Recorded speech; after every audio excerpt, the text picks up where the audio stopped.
Senhor. A igreja está feliz com os irmãos, podemos dizer amém? Amém. Deus abençoe. Convido a igreja a estarmos em pé. De desertos, por vários tipos de provação, por vários tipos de dificuldade. Alguns irmãos até ficaram tristes, angustiados, porque é até natural, porque somos seres humanos, por conta da dificuldade que bateu à nossa porta. Alguns foram acometidos de enfermidades, outros ficaram desempregados, outros perderam até mesmo o vigor espiritual no decorrer, aleluia, desse ano que se passou. Mas a Bíblia diz em João capítulo 14, que quando o Senhor Jesus se encontra com os apóstolos, Ele faz algo glorioso, e Ele faz uma promessa. Ele diz assim: olha, não se turbe o vosso coração, não fique triste, não fique angustiado, credes em Deus e credes também em mim. E se perguntasse ao Senhor Jesus, por que em meio à tribulação, à tristeza e à angústia, eu tenho que crer no Senhor? E Jesus daria a resposta: porque na casa de meu Pai há muitas moradas. Irmão, há uma preocupação muito grande com a mudança de governo, com o estado político, mas a Bíblia diz em Filipenses capítulo 3, versículo 20, que a nossa pátria está no céu, da onde nós aguardamos o nosso Senhor e Salvador Jesus Cristo.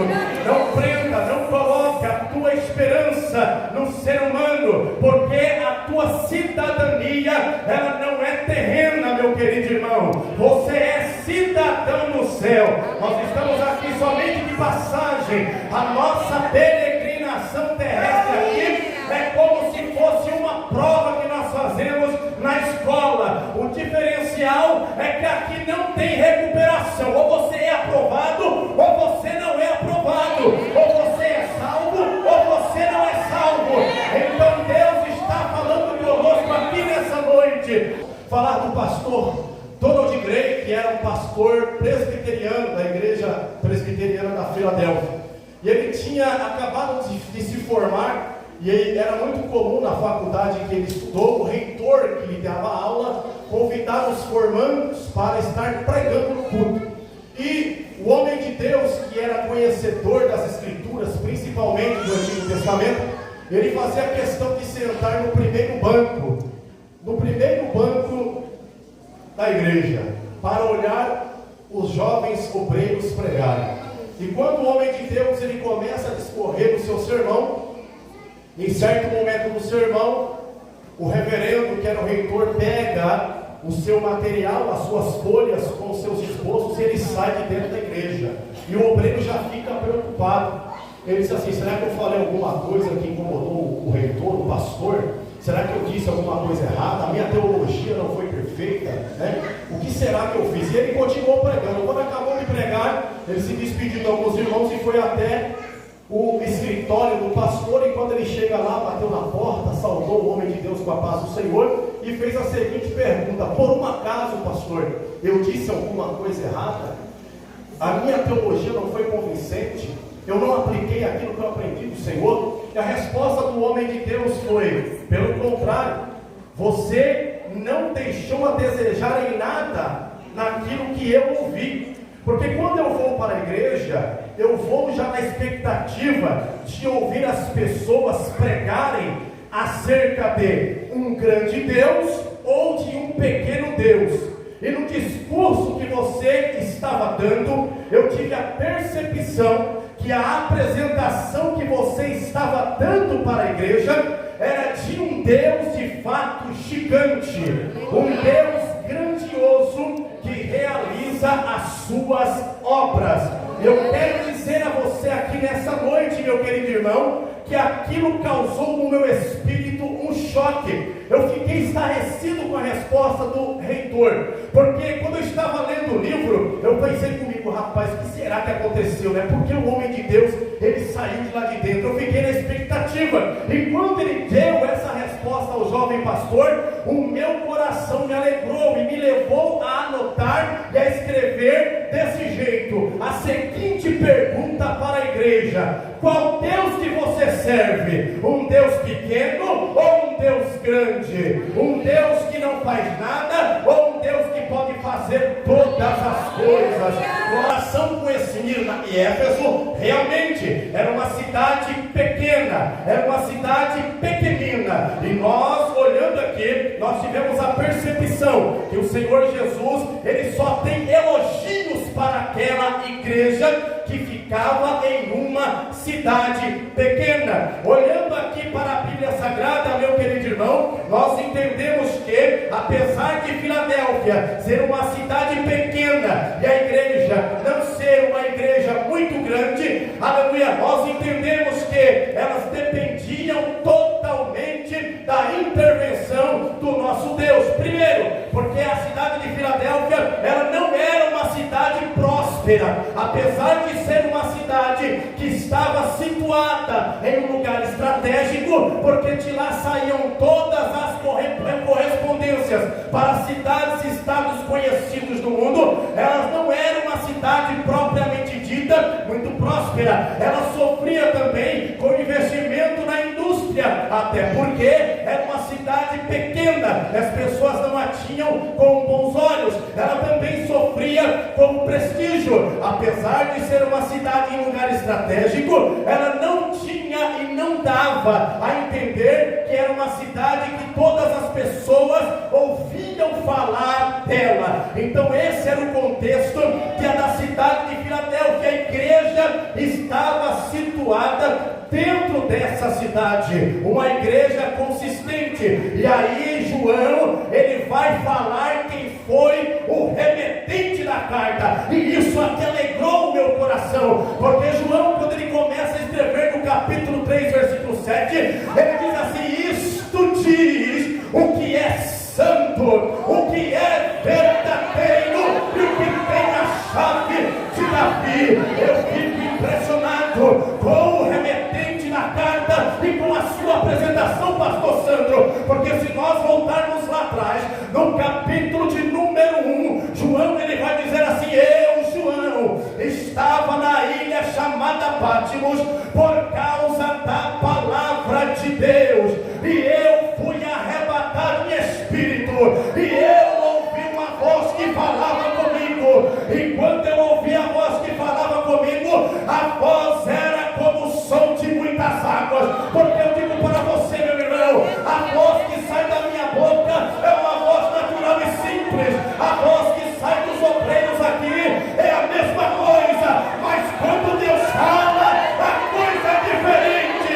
O céu se abre, a terra se fende, e o nome do Senhor é glorificado. Atribuída a Jesus é a santidade ética. Em outras palavras, Jesus não tem comunhão com o pecado. Ele e pecado não se dão. A coisa está tão séria. Santo Deus. A coisa está tão séria que tem muito crente acostumando-se a pecado. Jesus. Pecado, e ele anda de braço dado. E sabe o que me causa espanto?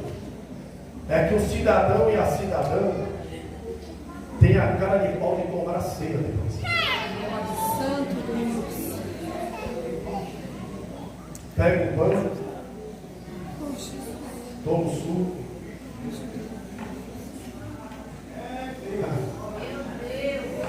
Pastor, mas o que é pecado? Rapaz, é tudo aquilo que desagrada a Deus. Sabe quando o seu pastor sobe na tribuna aqui, vai dar doutrina e começa a repreender você na palavra, e você começa a murmurar e reclamar, dizendo que ele está batendo em você? Isso é pecado, meu irmão. Nós vivemos em uma época que você não pode falar nada no público, o povo fica dói.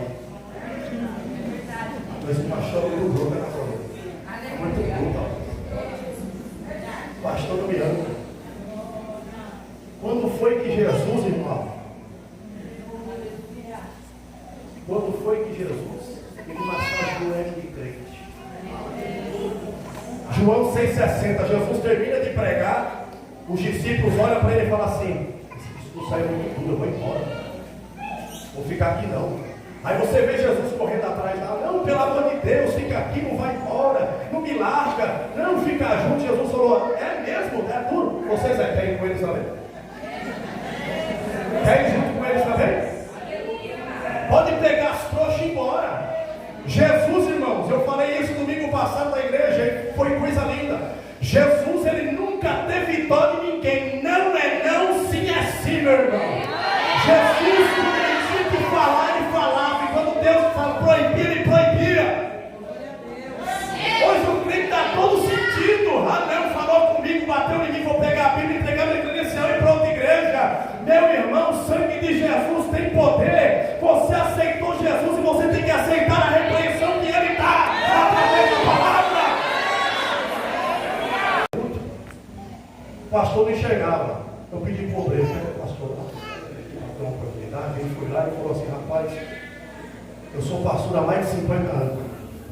E Deus falou para mim assim: ó, faz, vai pregar, vai fazer, vai, estou te enviando. E eu disse: não vou, não faço, não vou fazer nada não. O homem com 3 cursos, bom emprego, bom salário, de repente começou a fechar a porta, fechou tudo. Aí eu me lembrei de Jonas. Quando Deus chamou Jonas, eu não vou nada, vou embora, vai correr. E o pior de tudo, irmãos, é correr da chamada que Deus tem.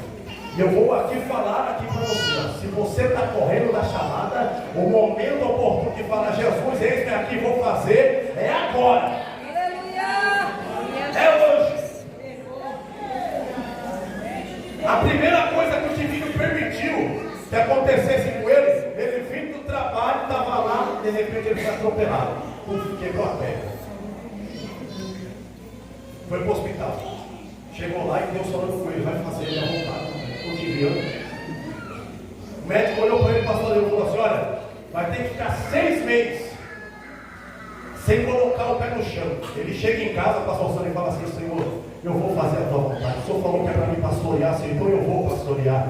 Com 40 dias, ele sai de Jequitiba e vai para Recife. O homem que tinha que ficar 6 meses sem pôr o pé no chão, dirigiu até Recife. Chegou lá, o Senhor preparou, aleluia, um lugar, e ele abriu a igreja e começou a pastorear, meu irmão. Aleluia, Deus mudou a situação, querido irmão. Sabe quando é que Deus ele vai fazer algo maior na nossa vida? Quando nós pararmos de fazer aquilo que nós queremos fazer e começar a fazer aquilo que Deus colocou para nós fazermos. É nesse momento que ele vai começar a agir. Ele é soberano, irmãos. Aleluia. Ele tem a chave de Davi.